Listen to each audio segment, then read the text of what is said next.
What's up YouTube, it's the new Fat Dragon here doing a reply to Sword Sage. The video I'm replying to is in the description. And yeah, also Sword Sage, glad you're uploading again. I missed your videos, you make a lot of great videos. You should make more videos if you can, bro. So you made a video on nunchucks and let's get into it. Oh, if you're wondering why I'm wearing this stuff, I was painting, doing some painting and some work, and yeah, gotta protect your lungs. Okay, cool, see you. First, I would like to talk about blocks.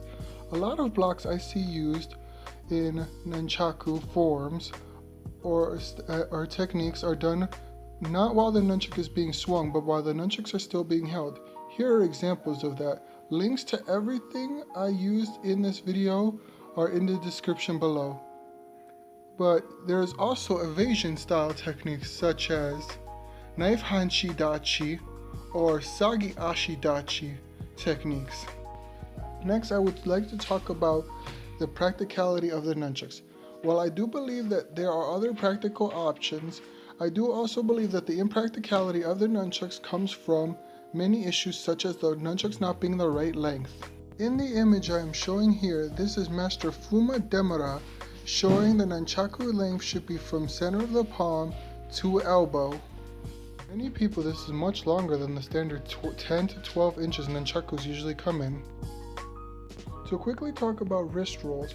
Wrist rolls, I believe, suffer from the same thing sword flowering does, where it is applicable, it just isn't used correctly because of its flashy nature. This is a standard position most people end up in after performing a wrist roll.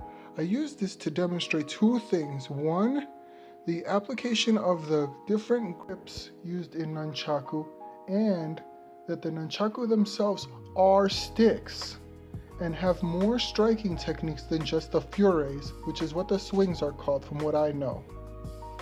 I will now show clips of Master Fumio Demura using the nunchaku in other ways besides the swings.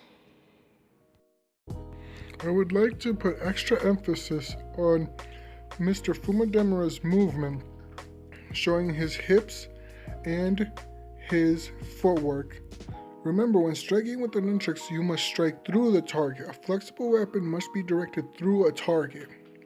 This is another reason why a lot of those fancy flips and tricks are done, so the nunchaku has a path to follow when striking, when you're doing the swinging attacks.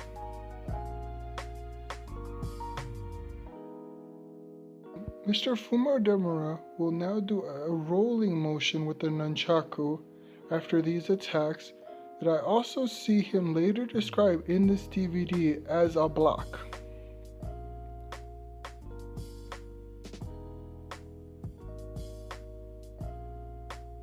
That there is the technique I am talking about.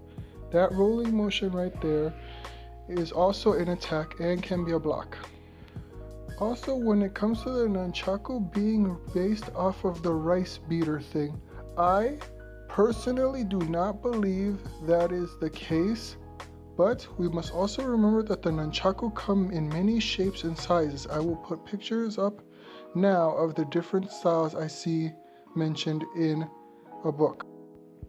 Again, a point I am very much trying to emphasize is that a lot of these same nunchaku strikes can also be blocks.